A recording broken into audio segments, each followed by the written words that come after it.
Welcome back everyone, welcome to civil service study.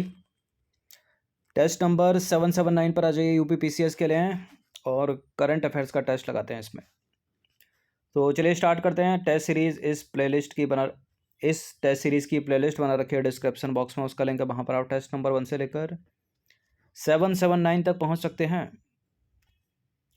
तो question number 1 है, अगस्त 2021 में economist intelligence unit द्वारा जारी सुरक्षित शहरों का सूचकांक 2021 में विश्व के किस शहर को सबसे सुरक्षित शहर चुना गया है, मतलब शीर्ष स्थान पर है वो शहर। देखिए, एक प्रश्न को एग्जामिनर के द्वारा परीक्षा में कई तरह से पूछा जा सकता है, हर तरह से तैयार रहिएगा। तो विश्व का सबसे सुरक्षित शहर इनमें से कौन सा है बताइए? नई दिल्ली, पेरिस, टोक्यो या कोपेनहेगन? नई दिल्ली भारत की ओर से सबसे सुरक्षित है, लेकिन विश्व स्तर पर नहीं है। ये कोपेनहेगन है सबसे सुरक्षित विश्व में।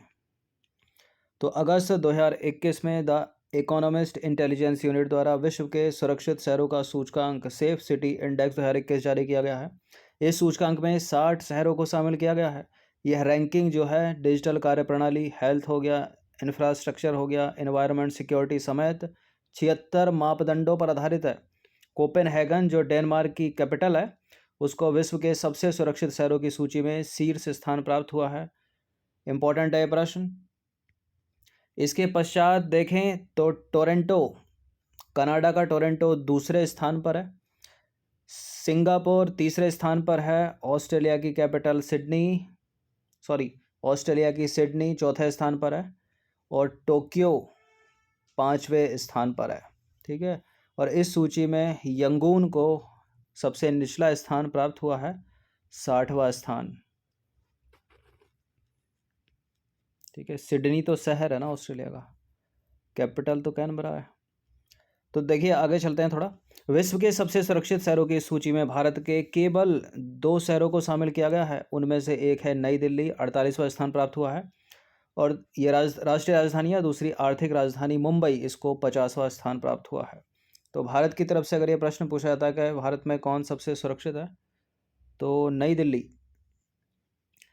अब भारत के पड़ोसी देशों की बात करें तो बांग्लादेश की राजधानी ढाका को इसमें 54वां स्थान प्राप्त हुआ और पाकिस्तान के कराची को इसमें 59वां स्थान प्राप्त हुआ है। क्वेश्चन नंबर 2 पर आ जाइए। 30 अगस्त 2021 को भारत की अवनी लेखरा ने टोक्यो पैरालंपिक में स्वर्ण पदक जीता, सबको पता होगा। कौन सा खेल खेलती हैं ये? कौन सा खेल खेलती हैं ये? निशानेबाज हैं। ठीक है, याद रखिएगा।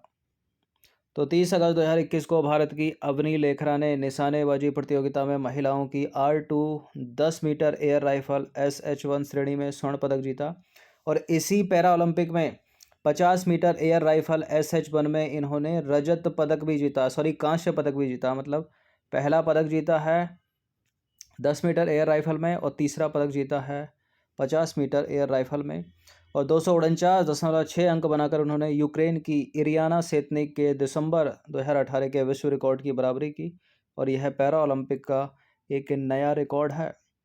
इसके साथ ही वह पैरा ओलंपिक खेलों में निशानेबाजी में गोल्ड मेडल यानी स्वर्ण पदक जीतने वाली पहली भारतीय महिला बन गई हैं। और ओवरऑल देखा जाए भारत की तरफ से तो पैरा ओलंपिक में गोल्ड मेडल जीतने वाली वो चौथी भारतीय खिलाड़ी हैं। ठीक है, चौथी भारतीय खिलाड़ी और पहली महिला खिलाड़ी गोल्ड मेडल लेने वाली। क्वेश्चन नंबर 3 पर आ जाइए। निम्नलिखित कथनों पर विचार करेंगे, 2 स्टेटमेंट के साथ बताइए इनमें से कौन सा करेक्ट होगा। 18 सितंबर 2021 को दुनिया भर में अंतर्राष्ट्रीय तटीय स्वच्छता दिवस मनाया गया। ठीक है, और यह दिवस प्रतिवर्ष सितंबर माह के तीसरे शनिवार को मनाया जाता है। करेक्ट है क्या? करेक्ट है, दोनों के दोनों स्टेटमेंट, सी है इसका आंसर। तो 18 सितंबर 2021 को विश्व भर में अंतर्राष्ट्रीय तटीय स्वच्छता दिवस मनाया गया, और यह दिवस जो है हर साल सितंबर महीने के तीसरे शनिवार को मनाया जाता है। और इस वर्ष यानी 2021 की थीम भी याद रखिएगा, keep trash in the bin at not in the ocean.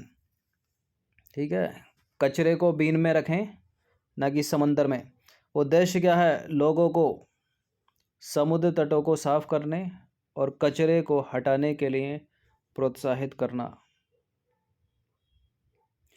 Question number 4 पर आ जाइए। 16 सितंबर 2021 को कतर के दोहा में संपन्न 36वीं एशियाई स्नूकर चैंपियनशिप 2021 का खिताब किसने जीता है? इन्होंने ही जीता है। बहुत खिताब जीते इन्होंने स्नूकर में, और बिलियर्ड में भी इनका नाम है पंकज अडवाणी। तो 16 सितंबर 2021 को 36वीं एशियाई स्नूकर चैंपियनशिप 2021 कतर के दोहा में संपन्न हुई, और भारत के पंकज आडवाणी ने ईरान के आमिर सरखोश को पराजित करके खिताब जीता। आडवाणी ने बेस्ट ऑफ 11 फाइनल में 6-3 से जीत हासिल की, और आडवाणी ने लगातार दूसरी बार एशियाई स्नूकर चैंपियनशिप का खिताब जीता है। देखिए, इस जीत के साथ ही स्नूकर और बिलियर्ड्स दोनों में अब उनके एशियाई खिताबों की संख्या हो गई है 11, और इससे पहले 2019 में उन्होंने इस चैंपियनशिप का खिताब भी जीता था। ठीक है, आपको याद हो 2020 में कोविड-19 के कारण प्रतियोगिता हो नहीं पाई थी। इसके अलावा पंकज अडवाणी ने वर्ष 2006 में और वर्ष 2010 में एशियाई खेलों के 2 स्वर्ण पदक भी जीते। ठीक है, क्वेश्चन नंबर 5 पर आ जाइए। 18 सितंबर 2021 को मनोरमा महापात्रा का निधन हो गया। कौन थी ये? 80+ की आयु में इनका निधन हुआ है। ये थी साहित्यकार थी ये। तो 18 सितंबर 2021 को प्रसिद्ध उड़िया साहित्यकार एवं पत्रकार मनोरमा महापात्रा का निधन हो गया। 87 वर्ष की थी वो, और वह उड़ीसा के सबसे प्रमुख अखबार दैनिक समाज की संपादक रह चुकी हैं। देखिए, इसके अलावा इन्होंने जो है 1988 में सोवियत नेहरू पुरस्कार जीता, और वर्ष 1991 में ईश्वर चंद विद्यासागर सम्मान से भी इनको सम्मानित किया गया था। ठीक है, तो बड़ा नाम है एक, मनोरमा महापात्रा। क्वेश्चन नंबर 6 पर आ जाइए। हाल ही में 17 से 18 सितंबर 2021 के मध्य पोषक अनाज हितधारक महासम्मेलन 3.0 कहाँ आयोजित हुआ है? पोषक अनाज हितधारक महासम्मेलन 3.0 आयोजित हुआ है। उत्तर प्रदेश में तो नहीं हुआ, तो एलिमिनेट कर दो ग्रेटर नोएडा को, लखनऊ को, दिल्ली भी नहीं है। इसका उत्तर है हैदराबाद। तो 17-18 सितंबर 2021 के मध्य पोषक अनाज हितधारक महासम्मेलन 3.0 हैदराबाद में आयोजित हुआ, और इसका जो आयोजन है वो भारतीय खाद्यान्न अनुसंधान संस्थान हैदराबाद द्वारा खाद्य एवं कृषि संगठन केंद्रीय कृषि एवं किसान कल्याण मंत्रालय के संयुक्त तत्वाधान में हुआ था। केंद्रीय कृषि मंत्री का नाम याद रखना आपको, नरेंद्र सिंह तोमर ने इसका उद्घाटन किया। क्या पता मैच करने के लिए पूछ लें। और इसकी थीम भी कुछ रखी गई, और थीम है run up for international year of millets 2023। Millets का मतलब होता है बाजरा। प्रश्न क्रमांक संख्या 7 पर आ जाइए। निम्नलिखित कथनों पर विचार करेंगे। 2 स्टेटमेंट के साथ बताइए कौन सा करेक्ट है। हाल ही में G20 देशों के कृषि मंत्रियों की जो बैठक है वर्चुअली रूप से संपन्न हुई। नई दिल्ली में हुई है क्या? केंद्रीय कृषि एवं किसान कल्याण मंत्री नरेंद्र सिंह तोमर ने भारत की ओर से इस बैठक में प्रतिनिधित्व किया भारत का। देखिए, कंफ्यूज मत हो जाना, G20 की बात हो रही है। अधिकतर जो ब्रिक्स की चीज़ें हैं वो भारत में हुई हैं। G20 देशों की कृषि मंत्रियों की जो बैठक है वर्चुअली रूप से इटली में संपन्न हुई है। ठीक है, पहले भी करा चुके हैं प्रश्न, नई दिल्ली में नहीं। और भारत की ओर से भारत का प्रतिनिधित्व किया है हमारे केंद्रीय कृषि और किसान कल्याण मंत्री नरेंद्र सिंह तोमर ने। दूसरा वाला करेक्ट है, पहला वाला गलत। तो 17-18 सितंबर 2021 के मध्य G20 देशों के कृषि मंत्रियों की जो बैठक है 2021 की, वो वर्चुअली संपन्न हुई है, और यह बैठक इटली की अध्यक्षता में संपन्न हुई है, ना कि भारत की। गलत है दूसरा वाला स्टेटमेंट। और सॉरी, प्रिंटिंग मिस्टेक हो गई है, गलत है पहला वाला स्टेटमेंट। ठीक है, 1 होना चाहिए यहाँ पर। केंद्रीय कृषि एवं किसान कल्याण मंत्री नरेंद्र सिंह तोमर ने इस बैठक में भारतीय प्रतिनिधिमंडल का नेतृत्व किया। प्रश्न पूछे जाने की संभावना 90% से ऊपर, याद रखिएगा। क्वेश्चन नंबर 8 पर आ जाइए। 15 सितंबर 2021 को ब्रिटेन, संयुक्त राज्य अमेरिका और किस देश ने हिंद प्रशांत में चीन के बढ़ते प्रभाव के बीच रणनीतिक रूप से महत्वपूर्ण इस क्षेत्र के लिए एक नए त्रिपक्षीय सुरक्षा गठबंधन की घोषणा की है? उस गठबंधन का नाम है आक्कस। कौन कौन शामिल हैं इस आक्कस गठबंधन में? अमेरिका है, ब्रिटेन है, और इनके साथ कौन है बताइए? जापान है, ऑस्ट्रेलिया है, या भारत है? इनमें से कोई नहीं तो होगा नहीं, क्योंकि पक्का इन तीनों में से एक ही है। एलिमिनेट करें। जापान नहीं है, भारत भी नहीं है, ऑस्ट्रेलिया है। तो 15 सितंबर 2021 को ब्रिटेन, अमेरिका और ऑस्ट्रेलिया ने हिंद प्रशांत क्षेत्र में चीन के बढ़ते प्रभाव के बीच रणनीतिक रूप से महत्वपूर्ण इस क्षेत्र के लिए एक त्रिपक्षीय सुरक्षा गठबंधन की घोषणा किया। उसका नाम है आकस।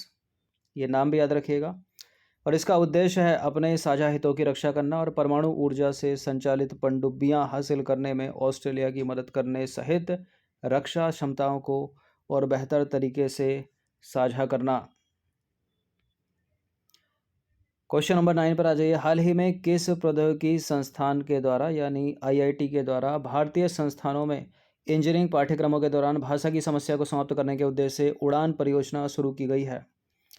बताइए। आईआईटी खड़गपुर, रुड़की, दिल्ली या बॉम्बे? बहुत सारे क्षेत्रीय विद्यार्थी चाहे वो मेडिकल के हों या इंजीनियरिंग बैकग्राउंड के, भाषा की समस्या आती ही आती है। आईआईटी बॉम्बे ने बनाया है कुछ, ठीक है। तो 14 सितंबर 2021 को भारतीय प्रौद्योगिकी संस्थान यानी Indian institute of technology Bombay ने उड़ान परियोजना शुरू की है। इस परियोजना का उद्देश्य है भारतीय संस्थानों में इंजीनियरिंग पाठ्यक्रम के दौरान भाषा की समस्या को समाप्त करना। इस परियोजना के तहत इंजीनियरिंग की पाठ्य पुस्तकों को भारतीय भाषाओं में अनुवाद किया जाएगा, ट्रांसलेट किया जाएगा, और यह end to end translation ecosystem के विकास पर केंद्रित करेगी। यह परियोजना जो शिक्षार्थियों की आगामी पीढ़ी को अपनी मातृभाषा में इंजीनियरिंग का अध्ययन करने में सक्षम बनाएगी। इस परियोजना के तहत तकनीकी पुस्तकों के अनुवाद के लिए मशीन और तकनीक की सहायता ली जाएगी, जिसके लिए संस्थान द्वारा कृत्रिम बुद्धिमत्ता यानी एआई, आर्टिफिशियल इंटेलिजेंस और मशीन लर्निंग जैसी अत्याधुनिक तकनीकों का उपयोग किया जाएगा। 10वां प्रश्न है। 13 सितंबर 2021 को NBFC power finance corporation limited ने कितने राशि का 7 वर्षीय यूरो बॉन्ड जारी किया है? अब तक का सबसे बड़ा यूरो बॉन्ड है ये, और इसकी कीमत है 1000 तो बहुत ज़्यादा हो गई, 500 से कम है, 300 मिलियन यूरो। तो 13 सितंबर 2021 को विद्युत क्षेत्र में अग्रणी NBFC power finance corporation limited ने 300 मिलियन यूरो का 7 वर्षीय यूरो बॉन्ड जारी किया है, और यह भारत की ओर से जारी किया जाने वाला अब तक का पहला यूरो मूल्य वर्ग का ग्रीन बॉन्ड है, और साथ ही यह किसी भारतीय एनबीएफसी द्वारा पहली बार जारी किया गया यूरो बॉन्ड है। तो ये कुछ इंपॉर्टेंट प्रश्न थे 10, इनकी प्रैक्टिस एक बार कर लीजिएगा। टेलीग्राम चैनल से जुड़ जाइएगा सिविल सर्विसेज स्टडी के। धन्यवाद।